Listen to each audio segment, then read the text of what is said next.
कुछ नहीं है खुद का कि जिसके कारण लोग हमारा आदर करें या सम्मान करें। हम खुद जानते हैं हम कैसे हैं, हम क्या है, नहीं। और उसके कारण अगर लोग हमारा आदर करेंगे तो इसका मतलब है हम भजन 1 के अनुसार दुष्टों के साथ संगी है सब। लेकिन परमेश्वर का वचन ही है जो हम लेकर चलते हैं और उसकी उपस्थिति जिसके कारण लोग हमारा आदर करते हैं। आमेन, हालेलुया। छोटा सा प्रार्थना के साथ वचन में जाएंगे। ठीक है, परमेश्वर आपका धन्यवाद करते हैं इस समय के लिए। आप सभी का एक जाना माना वचन है जो मैं आज लेकर आई हूँ। आपको ये आपने इसके बारे में सुना होगा और हो सकता है कि आपके लिए ये रिपीट भी हो। ठीक है, अगर रिपीट भी हो तो इसका मतलब यही है कि परमेश्वर चाहते हैं कि आप इसको दोबारा आप सुने। वो शायद आपको उस वचन के द्वारा कुछ याद दिलाने की कोशिश करता है। जीवन में बहुत बार ऐसा होता है कि हम सेम एक ही वचन के बार बार हम सुनते हैं अलग अलग लोगों से।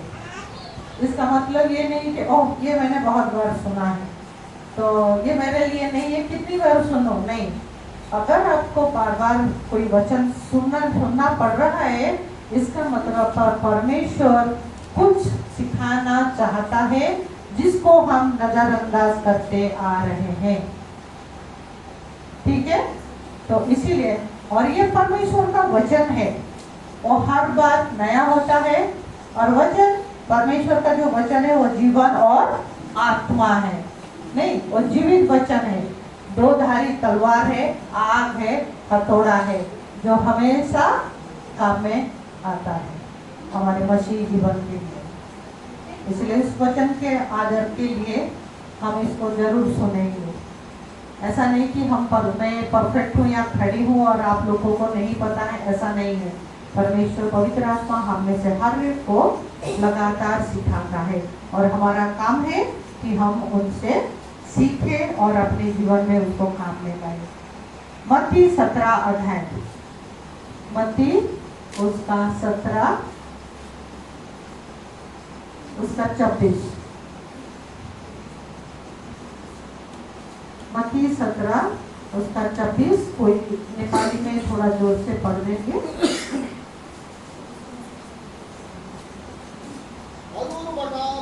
जवाब दिए 26 में 24। जब उहाँहरू कफरनहुममा आउनुभयो तब मन्दिरको कर उठाउनेहरूलाई पत्रुसमा आएर भने, के तिमीहरूलाई गुरुले तिरो तिर्दैनन्?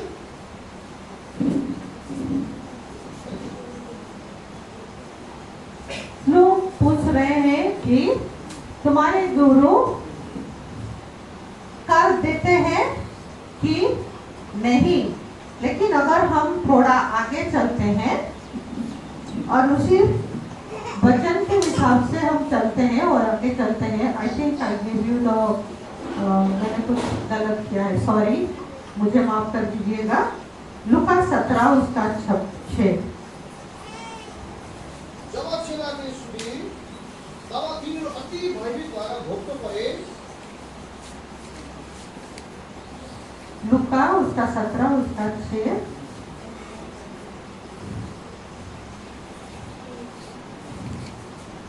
अगर आपके पास एक राई के दाने के जैसा विश्वास है और आप इस, क्या पैड लिखा है आपके बाइबल में? प्रभुले भन्नुभयो, तिमीहरूमा रहेको दाना जति पनि विश्वास भएदेखि तिमीहरूले यस तिमीको रुखलाई खुलेर समुद्रमा जा, समुद्र रोपिन जा भन्यो भने त्यसले मान्नेछ। ओके, अगर तुम उस पेड़ को बोलोगे कि उसके जाके समुद्र में गिर, तो फिर वो जाके समुद्र में गिरेगा। नहीं, एक और जगह में कहा गया है कि अगर तुम्हारे पास राई के दाने के जैसा विश्वास है तो तुम इस पहाड़ को अगर जाके समुद्र में गिर बोलोगे तो वो जाके समुद्र में गिरेगा। इसका मतलब ये नहीं कि वो पेड़ खुद अपने आप उठ के, सचमुच में पेड़ जाके गिरेगा या पहाड़ जाके उठ के गिरेगा, वो नहीं है। लेकिन वो यहाँ पर विश्वास की बात कर रहा है और उससे पहले कुछ घटना वहाँ पे हो रहा है, नहीं। और हम बहुत बार सोचते हैं कि मेरे में इतना विश्वास नहीं है कि मैं कुछ बोलूं और वो हो जाए, मैं कुछ प्रार्थना करूं और उसका उत्तर मिले, नहीं। बहुत बार हम जब कोई आता है चंगाई के लिए, प्रार्थना के लिए और या किसी परेशानी के लिए प्रार्थना है, हमें से कितने जन है हम हिम्मत के साथ उनके लिए प्रार्थना कर सकते हैं? कितने जन है? क्यों नहीं कर पाते? क्योंकि हमारा विश्वास के ऊपर हमारा भरोसा नहीं है, करेक्ट? हमारे विश्वास के ऊपर हमारा भरोसा नहीं है। लेकिन यीशु मसीह कह रहा है कि अगर राई के दाने के बराबर, जैसा राई के दाना जितना बड़ा है उतना बड़ा विश्वास। अगर मैं एक राई का दाना यहाँ पकड़ूंगी, आप देख सकते हैं? हाँ, नहीं देख सकते। आपको नजदीक से दिखाना पड़ेगा मुझे कि ये एक राई का दाना है, नहीं। अगर वो काला वाला है, लाल वाला, तो दिख सकता है शायद कलर के कारण, नहीं तो नहीं दिखेगा। विश्वास किसी को दिखता नहीं है, आपका विश्वास किसी को दिखता नहीं है। लेकिन इसका मतलब नहीं है कि वो विश्वास वहां पर नहीं है। लेकिन आपके पास जो आया है प्रार्थना के लिए, आपकी राई का दाने का विश्वास उसको दिखता है, इसीलिए वो आया है। हालेलुया, कोई उत्साहित है इसके लिए? आपकी राई के दाने का विश्वास कोई दूसरा देख सका, जिसके कारण वो आपके पास आता है कि बहन या भाई मेरे लिए प्रार्थना कर दीजिए। आमीन। सिर्फ राई के दाने जैसा विश्वास। यीशु अपने चेलों को कह रहा है कि सिर्फ राई के दाने के जैसा विश्वास होने से तुम पहाड़ को भी हटा सकते हो और पेड़ को भी तो उखाड़ सकते हो। तो ये जो पहाड़ है या पेड़ है, ये क्या हो सकता है? मैंने एक कहानी सुनी थी, ट्रू सच्ची कहानी, जब मैं संडे स्कूल में थी, कि कोई चिल्ड्रंस होम में, और ये सच्ची घटना है, एक चिल्ड्रंस होम बनाने के लिए उनको जगह दी गई, और जो जगह दी गई वहाँ पे एक पहाड़ था, छोटा सा टापू जैसा, और उनको उसे साफ करने के लिए, उसको जमीन को लेवल करने के लिए उनको खर्च करना था। उनके पास जो धन है नहीं, तो सारे बच्चे मिलकर प्रार्थना किया, यीशु मसीह तूने कहा है कि अगर तुम्हारे पास राई के दाना जैसा विश्वास है तो तुम उस पहाड़ को बोलोगे और यहाँ से उठ के समुद्र में गिर, तो वो गिरेगा। यीशु मसीह, हम अपने विश्वास के साथ प्रार्थना करते हैं तो इस पहाड़ को यहाँ से हट जाए यीशु के नाम से। कुछ दिन के बाद सरकारी गाड़ी आई और वो क्या बोलते हैं, जेसीबी लेकर आए, वो लोग खुद ही उस जगह को लेवल करा दिया। Hallelujah, hallelujah. दाने की विश्वास है। ये विश्वास किसी एक और व्यक्ति के पास था, जिसके बारे में आज हम देखेंगे। पहला सामुएल 16 अध्याय, सबका प्यारा कहानी, नहीं क्या है? बिना देखे कौन बता सकता है? पहला सामुएल उसका 16 अध्याय किसकी कहानी है? हाँ, संडे स्कूल के बच्चे हैं यहाँ पे, है कि नहीं? नहीं है? ठीक है। पहला सामुएल 16 अध्याय उसका 6। ओके, परमेश्वर साउल को कुछ जानने के बाद उन्होंने शामुएल को कह रहे हैं कि तेल ले और इसे के घर में जा। और सामुएल तेल लेकर, अभिषेक का तेल लेकर इसे के घर आता है और वो इलियाब को देखता है। इसे का बड़ा बेटा इलियाब को देखता है। अच्छा खासा लंबा चौड़ा जवान है, हेल्दी है, स्ट्रॉन्ग दिख रहा है, और वो सोचा यही है, क्योंकि पहले साउल उनका राजा था, नहीं पहला राजा। वो अपने कद में कंधे से ऊपर सबसे लंबा था, मतलब जो भी उसके बाद जो उसे छोटा था दूसरा था, वो उसका हाइट उसके कंधे तक आता था। वो सबसे कंधे से ऊपर था, अच्छा खासा जवान था, देखने में अच्छा था, सुंदर था, मजबूत था जवान। और वही सामुएल के दिमाग में था, उसकी नजर में वही था, और सामुएल इलियाब में वही बातें थी। तो कैसा दिखता है बाहरी तौर पर। वचन 7 क्या कहता है कि उसके बाहरी रूप पर मत जा, क्योंकि परमेश्वर मनुष्य जैसा बाहरी रूप को देखता है, परमेश्वर ऐसे बाहरी रूप को नहीं देखता है। परमेश्वर हृदय देखता है। लोगों को बाहरी रूप से देखकर उनको राजा चाहिए था, इसलिए परमेश्वर ने उनको साउल को दिया। लेकिन ये पहला राजा था जिसको परमेश्वर अपने हिसाब से चुना था, और इससे के बाकी बेटे भी सामुएल के सामने आए। परमेश्वर ने किसी का हृदय में परमेश्वर को वो बात नहीं दिखी जो परमेश्वर को चाहिए था, जो दिल परमेश्वर को चाहिए था वो उनमें नहीं था। और क्या कर रहे परमेश्वर ये सामुएल, और कोई बच गया है क्या?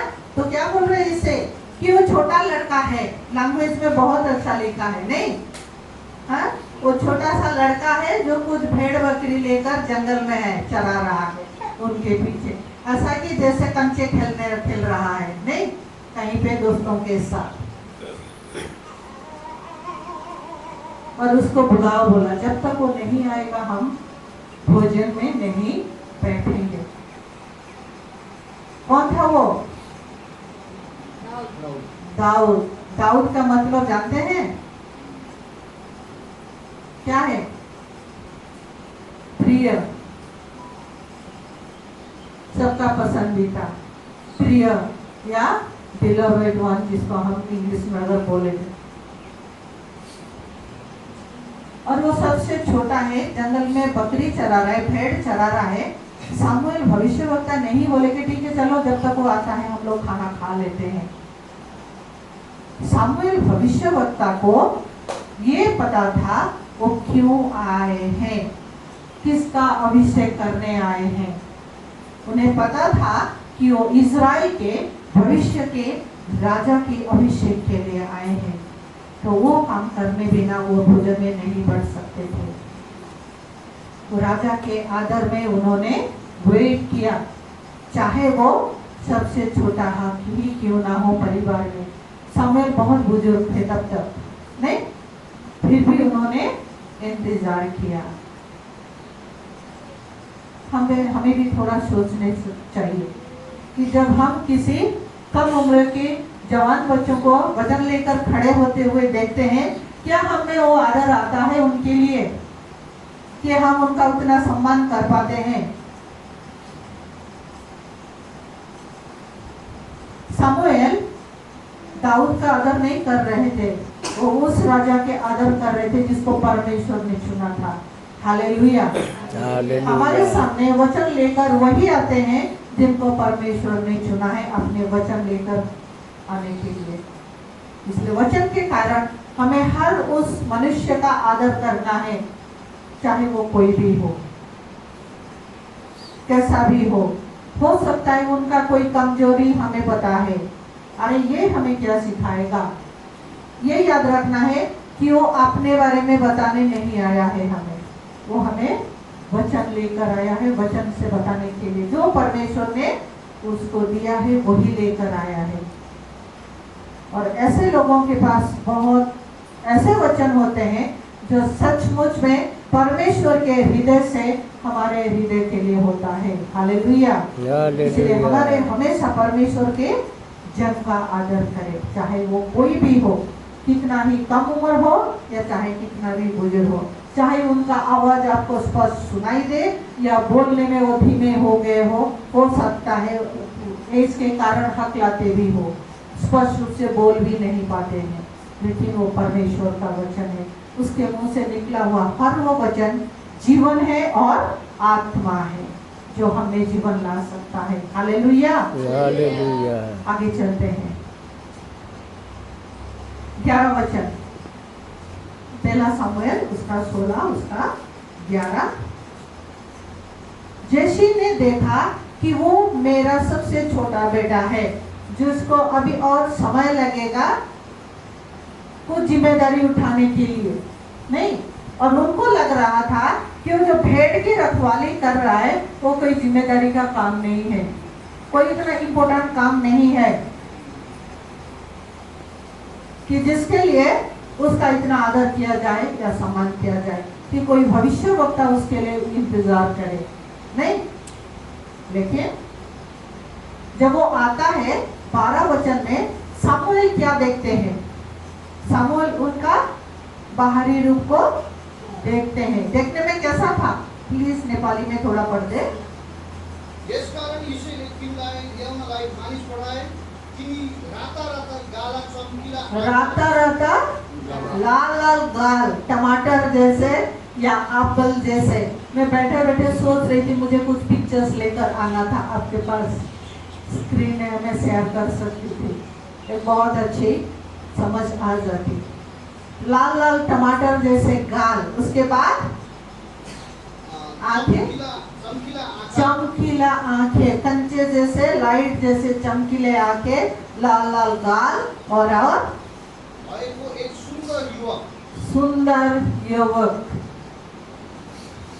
नहीं, हम उनको देख के क्या लगेगा? ये तो बहुत ही पूरा लाडला होगा, नहीं, इससे कुछ नहीं होने वाला, नहीं, ये पूरा ऐसा होगा, नहीं, कमजोर एकदम, और क्या बोलते हैं, सॉरी नहीं बोलूंगी, लेकिन परमेश्वर ने उस लाल लाल गाल और चमकीले आंखें और सुंदर चेहरे के पीछे के हृदय को देखा, जिसके बारे में वो कहता है कि मेरे हृदय के अनुसार मनुष्य, परमेश्वर का हृदय जैसा था उसके अंदर वैसा हृदय था।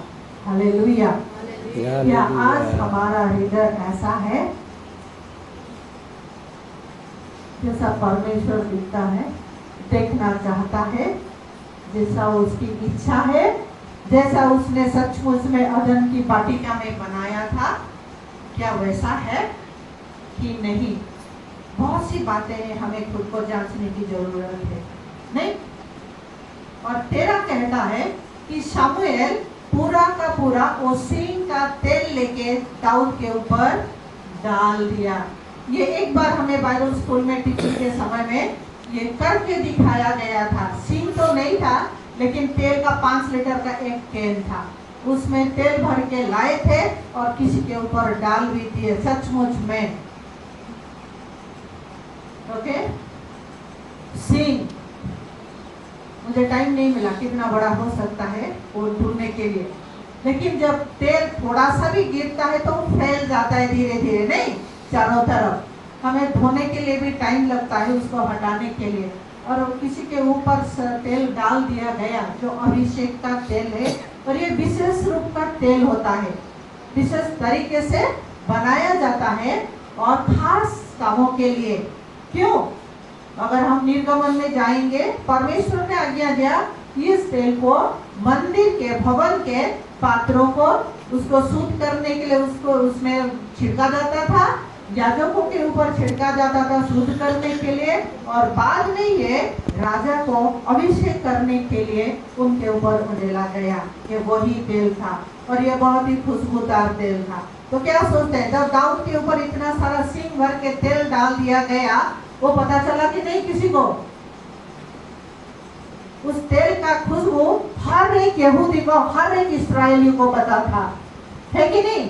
और जब इतना सारा तेल डाल दिया गया, उसकी खुशबू उस एरिया में उसकी महक फैल गई होगी, हर एक को पता चला आज तो कुछ हुआ है बड़ा। आजकल बहुत ऐसा भविष्यवाणियां यूट्यूब में आता है, बड़ा होने वाला है, लेकिन उसमें दिन सचमुच कुछ बड़ा होने हो गया था। और ये किसी को भविष्यवाणी की नहीं गई थी। परमेश्वर अपने समय में अपने इच्छा के अनुसार उसने किया और सभी को पता चला उस खुशबू से। और वो क्या लगता है, वो खुशबू एक दिन में चला गया होगा दाऊद नहाने के बाद? नहीं गया होगा। दाऊद को भी पता था उसके साथ क्या हुआ है। वो जहां भी गया उस अभिषेक के खुशबू को लेकर वो चला। यीशु मसीह जो खुद अभिषेक है आज हम में है, उसकी अभिषेक की खुशबू लेकर हम चलते हैं। क्या उसकी खुशबू है? उस अभिषेक का खुशबू। हम यीशु मसीह के हैं, हम मसीह है। लोगों को हम बोलते हैं हम मसीह है, लोग बोलते हैं हम मसीह है। क्या वो अभिषेक का खुशबू है या नहीं? जब हम चलते हैं लोग देख पाते हैं कि नहीं, यस ये मसीह आ रहा है। आपकी उपस्थिति में माहौल बदल जाता है कि नहीं, या जो माहौल चल रहा था वही आपको देखे और उत्साहित हो गया? कैसा है, कौन से माहौल में हम हैं और उस माहौल का रूप क्या हो गया? अगर वो नेगेटिव था तो पॉजिटिव में बदल गया, और अगर पॉजिटिव था तो और अच्छे से उत्साह से भर गया। कैसा रहा? या जो नेगेटिव था वही और बढ़ गया? किसकी खुशबू लेकर हम चलते हैं आज? यह सोचने वाली बात है। और वचन कहता है कि उसी दिन से परमेश्वर का आत्मा दाऊद के ऊपर बना रहा। उसी दिन से। और उसके तुरंत बाद हम देखते हैं दाऊद और गलियात के बारे में। उसमें से कुछ पॉइंट हम देखेंगे।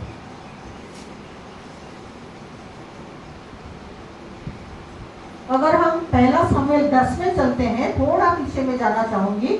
जब शाऊल को अभिषेक किया, शमूएल एक फ्लास्क में जार जैसा किसी चीज में जो मनुष्य द्वारा बनाया गया था, तेल उसी में लेकर गया, शाऊल का अभिषेक किया। लेकिन जब दाऊद का अभिषेक किया तो वो सींग लेकर गया था। सींग किस चीज का चिन्ह है? जब हम सींग बोलते हैं, जानवर को किसने बनाया? परमेश्वर ने बनाया, क्रिएट किया, नहीं बोला और उनकी सृष्टि हुई। परमेश्वर ने बोला, उसके वचन के द्वारा उनकी सृष्टि हुई। सिंह ये परमेश्वर का चुनाव था। कौन? दाऊद को परमेश्वर ने चुना और वो सिंह में तेल लेकर जा रहे। और जो सिंह है, जानवर क्यों यूज करते हैं?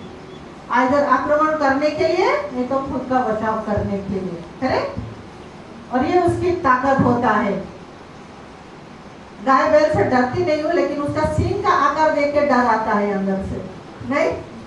हर किसी गाय बैल से हम डरते नहीं है, लेकिन कुछ है जिनका सींग देखते ही हम थोड़ा साइड कट मारते हैं। उनका ताकत है वो, उनका घमंड है, उनका गौरव है, उनकी पहचान है वो, नहीं? अभिषेक उस दिन से दाऊद का पहचान बन गया, उसका ताकत बन गया, उसका सामर्थ बन गया, उसका बल बन गया, उसकी गौरव बन गया। लोग जानने लगे उस खुशबू से कि राजा जा रहा है। लोगों को पता चल गया कि ये शाऊल के बाद दूसरा राजा आ गया। जब आप जाते हैं तो लोगों को पता हो जाना चाहिए ये अगला नेता आ रहा है, मसीह परमेश्वर का एक और जन आ रहा है। आपके चाल से, आपके बातों से, आपके देखने से पता चल जाना चाहिए कि आपका जीवन क्या है।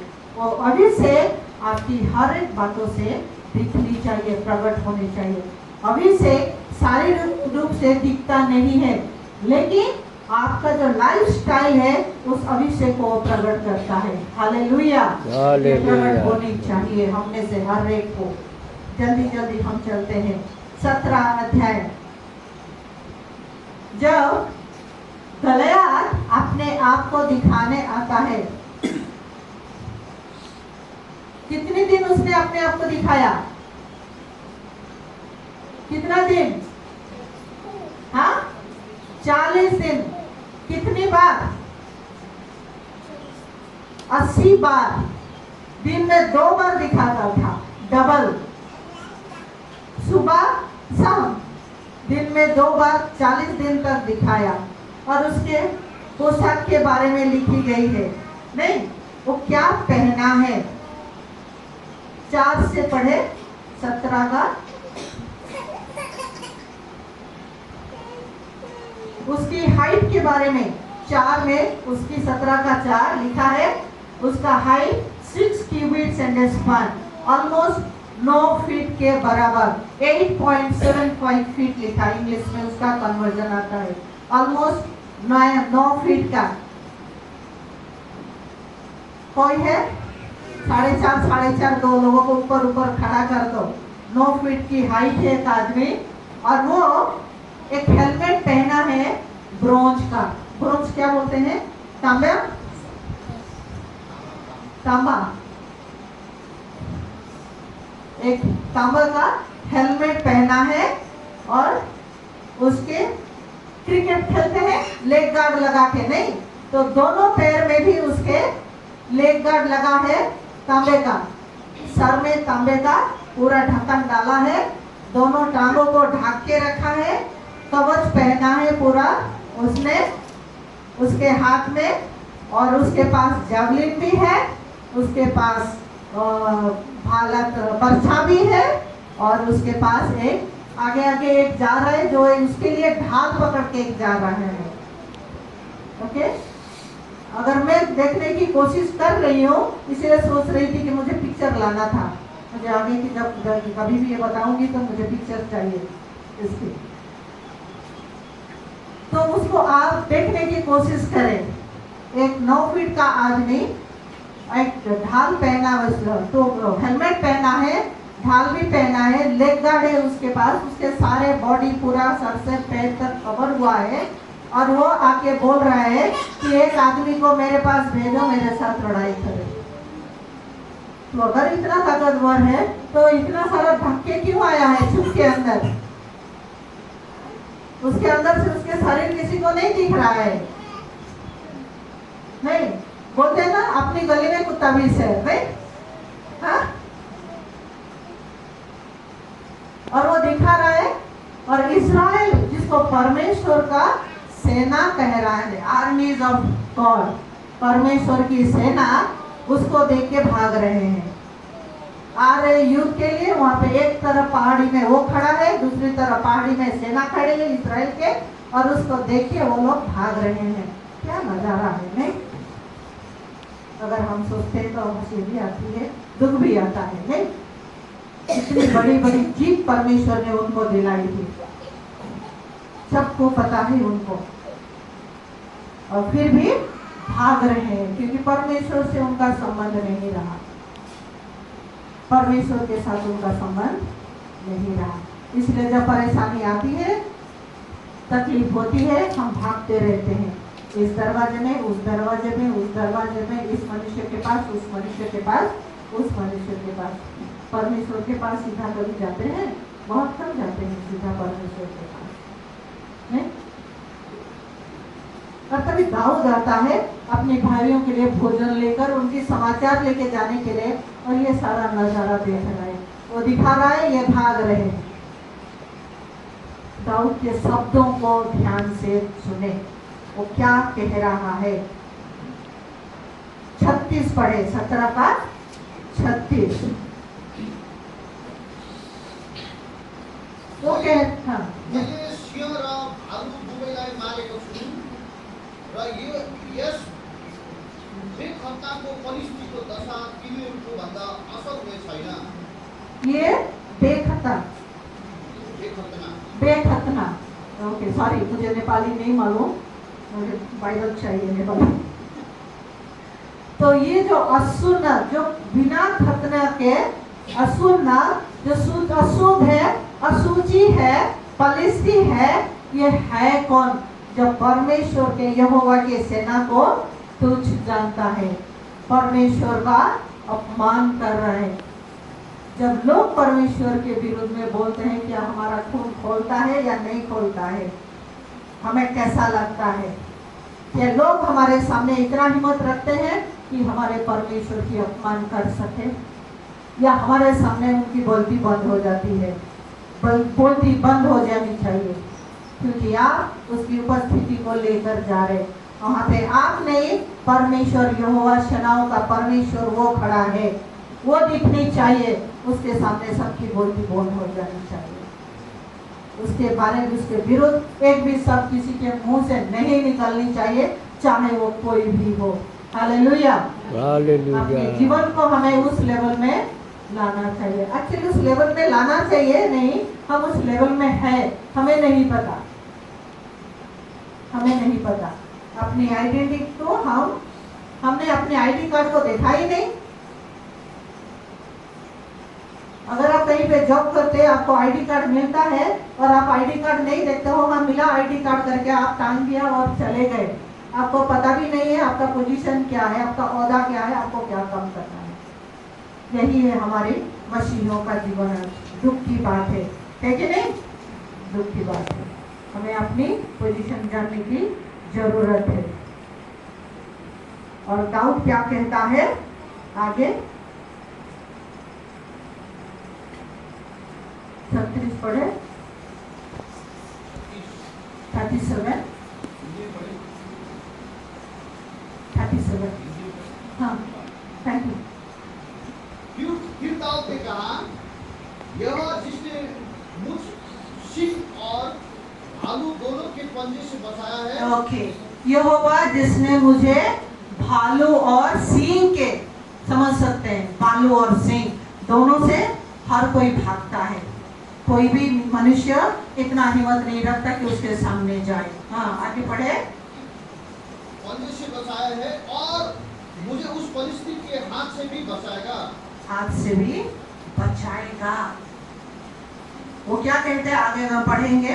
तो जब कोई भालू या सिंह मेरा कोई भेड़ को पकड़ के ले जाने की कोशिश करता है, तो मैं हाथ डाल के उसका जबड़ा फाड़ के उसको भेड़ को मैं छुड़ा कर लाता हूँ।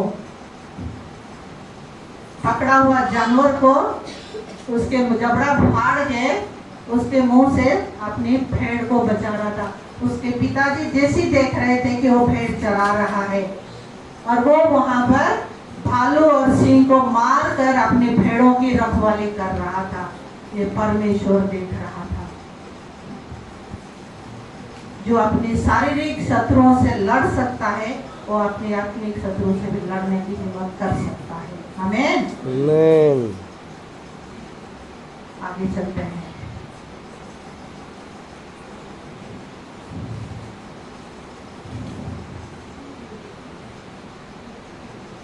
मैं शॉर्टकट में जाऊंगी, नहीं पढ़ेंगे टाइम बचाने के लिए, ताकि वे भी खत्म।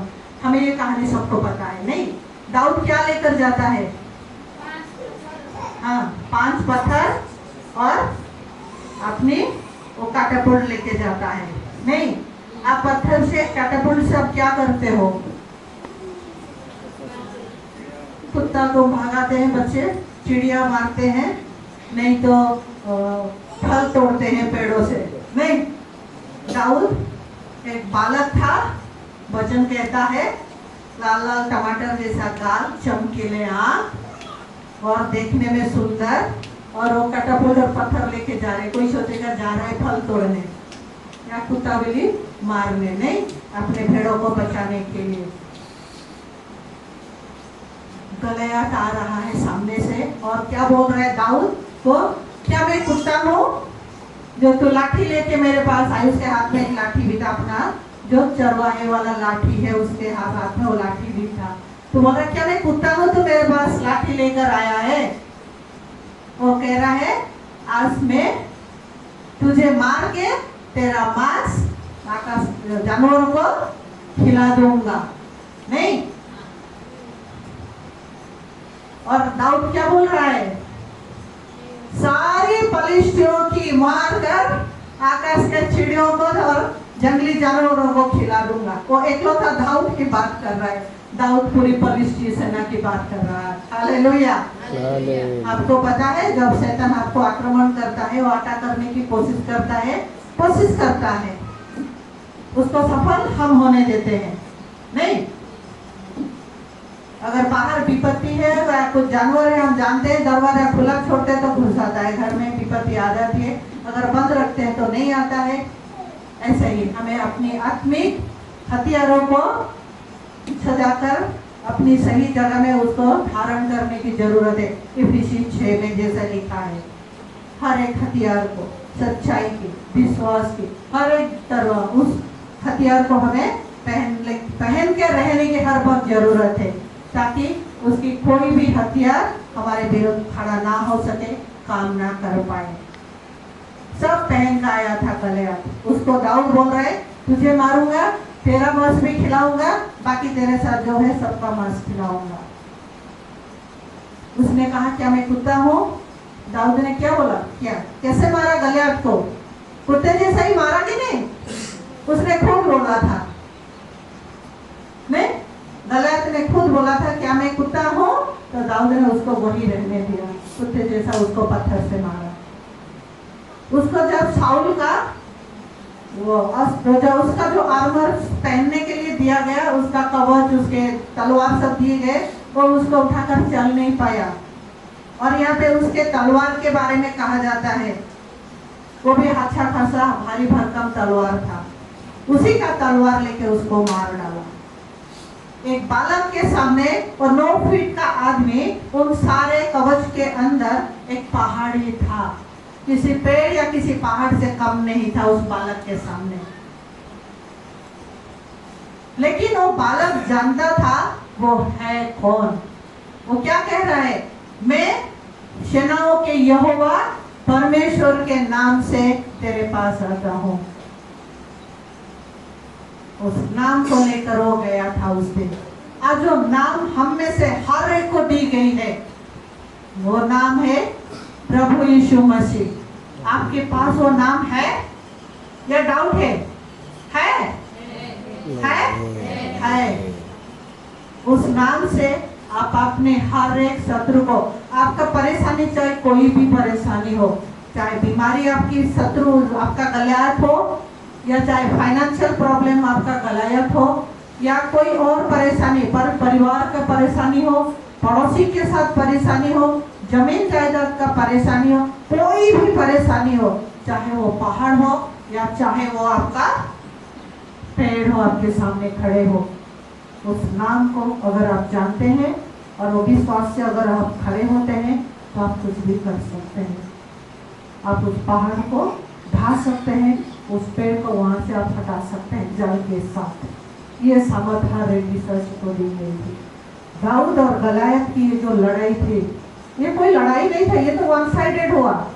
लड़ाई हुई नहीं हुई। उसने बोला एक मनुष्य को भेजो मेरे साथ, आदमी को भेजो मेरे साथ लड़ाई करेगा। कौन गया था? एक बालक गया था, वो 9 फीट के आदमी से, बाइबल इंग्लिश बाइबल कहता है चैंपियन।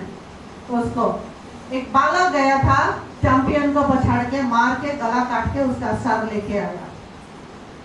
पूरा नगर में घुमा वो, लोग उसकी तारीफ करने लगे, यहोवा की बड़ाई होने लगी। एक बालक था, यीशु मसीह का नाम एक छोटे बच्चे के मुंह में भी वो सामर्थ रखता है जो शत्रु को ढा सकता है। हालेलुया। तो आप क्या इतने छोटे भी नहीं हो? नहीं, हम में से बहुत सारे यहाँ पे हैं जो दाऊद की उम्र से बहुत बड़े हैं।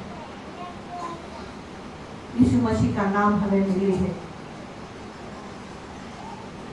मेरे नाम से तुम दुष्ट आत्माओं को भगाओगे, तुम रोगियों के ऊपर हाथ रखोगे, चंगे हो जाएंगे।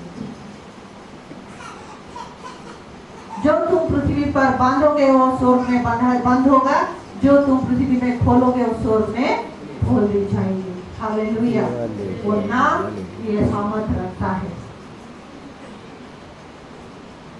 सिर्फ दाऊद और गलियात की एक कहानी नहीं है, एक इंटरेस्टिंग कहानी बच्चों के सुनने लायक। वाह, परमेश्वर ने ऐसा किया, दाऊद था, मारा उसको और कैटापुल्ट से और इस्राएल को विजय दिया। नहीं, वो बहुत कुछ गहरा अर्थ रखता है अपने अंदर,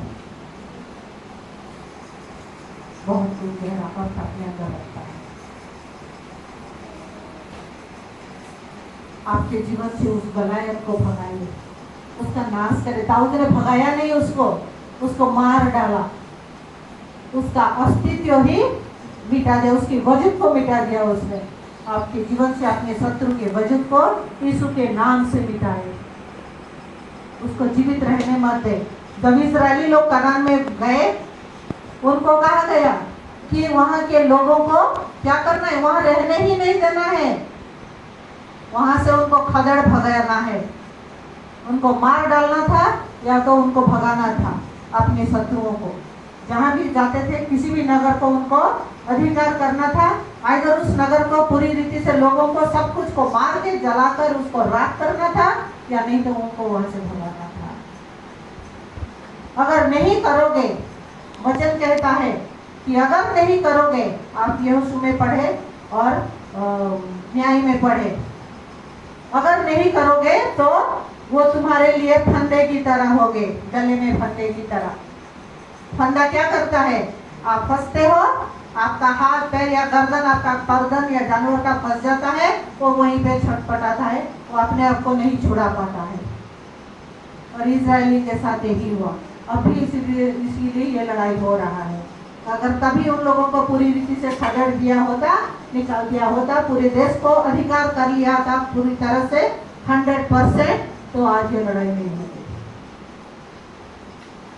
हम अपने जीवन में संघर्ष लगातार हम लड़ाई करते आ रहे हैं, किसी ना किसी तरह कोई ना कोई लड़ाई हम लड़ते हैं, हर रोज लड़ते हैं, जो लगातार हमारे जीवन में आ रहा है। हमें सोचने की जरूरत है,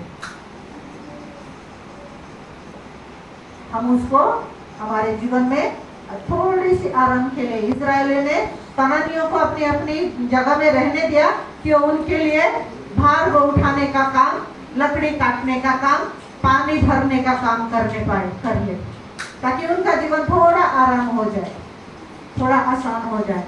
क्या ऐसी कुछ चीजें हैं जो हम आराम के लिए, आसानी के लिए जीने के लिए अपने जीवन में अनुमति दी है, जो हमारे लिए हमारे जीवन में एक फंदा बन गया है, और उस फंदे में हम फंसे हुए हैं और हम छटपटा रहे, निकल नहीं पा रहे हैं उस फंदे को। आपका फंदा है, आपको पता है कौन सा फंदा आपने तैयार किया था जिसमें आप फंसे हैं।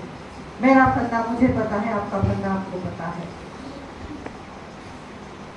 उसको समझिए, उसको पकड़िए, उसे निकालिए। अगर यीशु मसीह ने चेलों को कहा कि अगर राई के दाने जैसा विश्वास है तो अपने सामने जो खड़ा है बाधा की चीज, चाहे वो पहाड़ हो या पेड़ हो, तुम उसे हटा सकते हो। आज्ञा दो, क्या बोला, आदेश दो, आपको उसे आदेश देना है। आप आदेश कैसे देते हैं? अगर जब हम किसी को आप आदेश देते हो तो आप कैसे आदेश देते हो?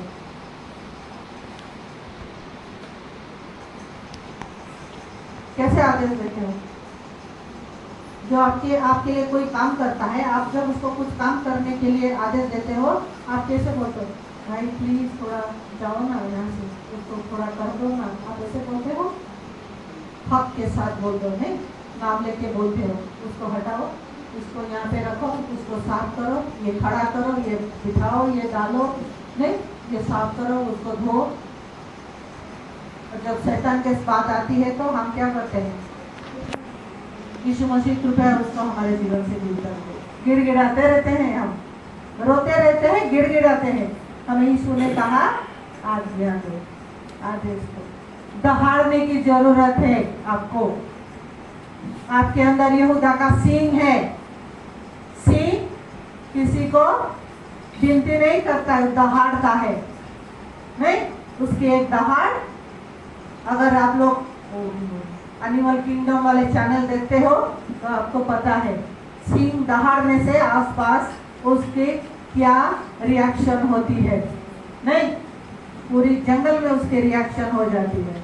ऐसे ही जब आप दहाड़ोगे यीशु के नाम से, आपके शत्रु के ऊपर, आपकी पहाड़ के ऊपर, आपके पेड़ के ऊपर, पूरी प्रकृति, पूरी शैतान की संसार, उसकी सिंहासन, उसका साम्राज्य कांपने लगेगा, पत्ते की तरह वो गिरने लगेंगे आपके जीवन से। वो उस विश्वासी से डरता है जो आदेश देना जानता है यीशु मसीह के नाम से। उस विश्वासी से डरता है जो वचन बोलना जानता है। वो उस विश्वासी से नहीं डरता जो उपवास प्रार्थना तो करता है, वचन तो पढ़ता है, स्तुति आराधना करता है, लेकिन वचन बोलना नहीं जानता है, बोलना नहीं जानता है। उससे वो डरता है, उसको कोई फर्क नहीं पड़ता। आपकी जीवन बहुत आराम से शांति से गुजरती होगी, गुजर जाएंगे ऐसे। हर हफ्ता उपवास प्रार्थना, हर रोज घंटों बाइबल पढ़ना, प्रार्थना करना, उपवास करना, सभा संगति करना, आराधना करना बहुत अच्छी बात है। लेकिन जब तक आप वचन बोलना नहीं जानते उसको कोई फर्क नहीं पड़ता, क्योंकि वो वचन से डरता है। यीशु मसीह ने वचन बोला शैतान को, शैतान वचन जानता है और यीशु मसीह शैतान को वचन बोला लिखा है। उन्होंने नहीं बोला लिखा है जाके पढ़ ले, उसने बोला लिखा है मनुष्य सिर्फ रोटी से जीवित नहीं रहेगा, परमेश्वर के मुंह से निकला हुआ हर एक वचन से जीवित रहेगा। यीशु ने बोला, वचन बोला मुंह से। आपको बोलने की जरूरत है। उस पहाड़ को, उस समस्या को, उस तकलीफ को, उस बीमारी को आपको वचन बोलने की आवश्यकता है। जब आप वचन बोलोगे वो हटेगा। हर वक्त वचन, हर परिस्थिति में वचन बोलने की जरूरत है।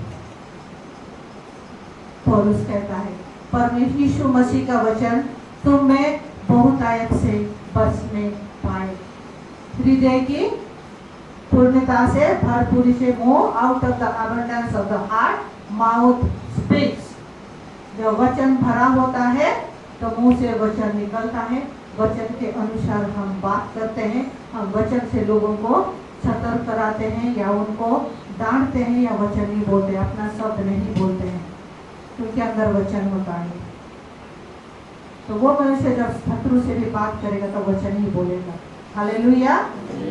वचन को पहले अपने अंदर भर ले तो वचन ही निकलेगा हर परिस्थिति में। यीशु ने कहा मेरा जाना तुम्हारे लिए अच्छा है, क्योंकि अगर मैं जाऊंगा तो भी मैं पवित्र आत्मा को, सहायक को भेजूंगा तो हमेशा तुम्हारे साथ रहेगा। आपके साथ हमेशा रहने के लिए यीशु मसीह नहीं आया था, आपके साथ हमेशा रहने के लिए पवित्र आत्मा दी गई है। वो हमेशा हमेशा आपके साथ रहता है। अगर परमेश्वर ने चाहा तो हम आगे कंटिन्यू उसके बारे में सीखेंगे, जैसे परमेश्वर हमको सिखाना चाहेगा। इस अवसर के लिए आप सभी को धन्यवाद। पास्टर बहुत बहुत आपको भी धन्यवाद, और धन्यवाद सभी ने ध्यान पूर्वक सुना। परमेश्वर की महिमा हो। अगर आपकी जीवन आशीषित हो तो वचन के अनुसार चले, वही हमारे लिए बहुत है। हम सिखाने जाते हैं, सिर्फ यही एक इच्छा रहती है, आप वचन के अनुसार चले, वचन के अनुसार वचन को पालन करें और लोगों को सिखाए जो पालन करें जैसे। आमीन।